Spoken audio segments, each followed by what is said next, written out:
My name is Pedro Morales, and I'm a second year MTS, Master of Theological Studies student at Harvard Divinity School. We want to accomplish a renewed sense of commitment to social justice causes.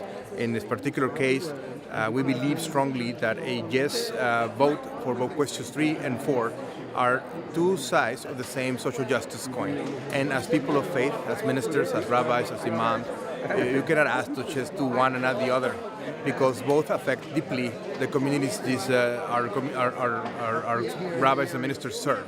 So what we want to do is to bridge those narratives into one single narrative of justice, especially economic justice, and that is what at the root of the division and of the inequality that we have worked for so long.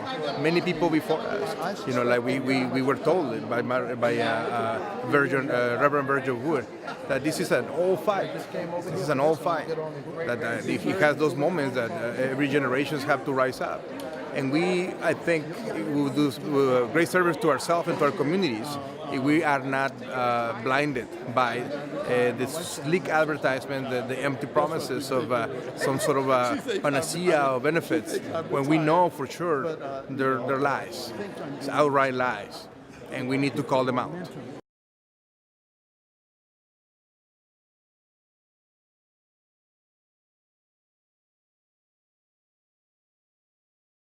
Well, the beautiful thing is that we actually work throughout in many communities in the Commonwealth, and this is a very powerful place to send a message from.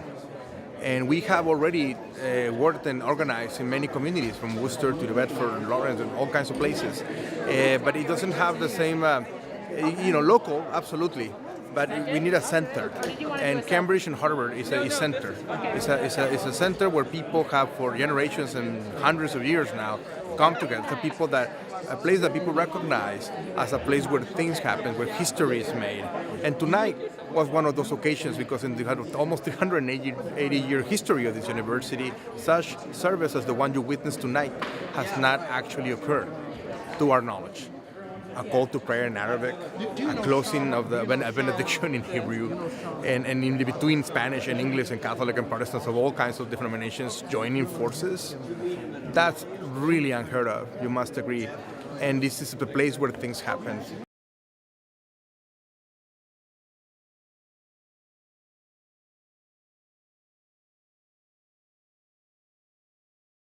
We also come from, people think Harvard was all privilege and power. No, I was a street kid. I was a street kid from Mexico.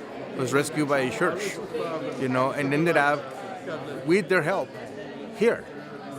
So the word of all these preachers and all these ministers and all the people that work with them matters tremendously. I would not be here if it wasn't for the kindness and the love of all those folks.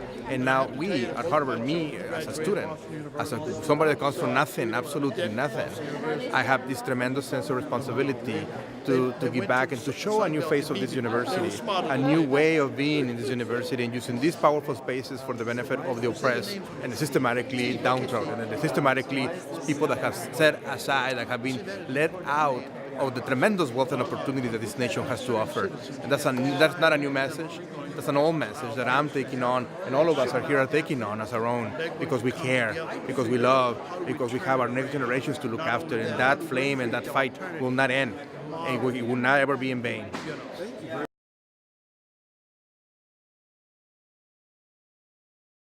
This effort is called, our group is called Stand for Democracy, and you can find us at standfordemocracy.com and .org.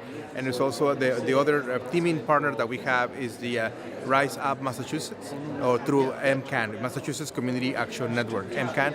So you can go to those sites, .org, MCAN.org and riseupmass.org, and you can find our efforts on question 4 for the workers and the benefit of the workers, and question 3, our efforts to repeal the casino law to prevent them from actually establishing themselves. Critical mass of people. Thank you.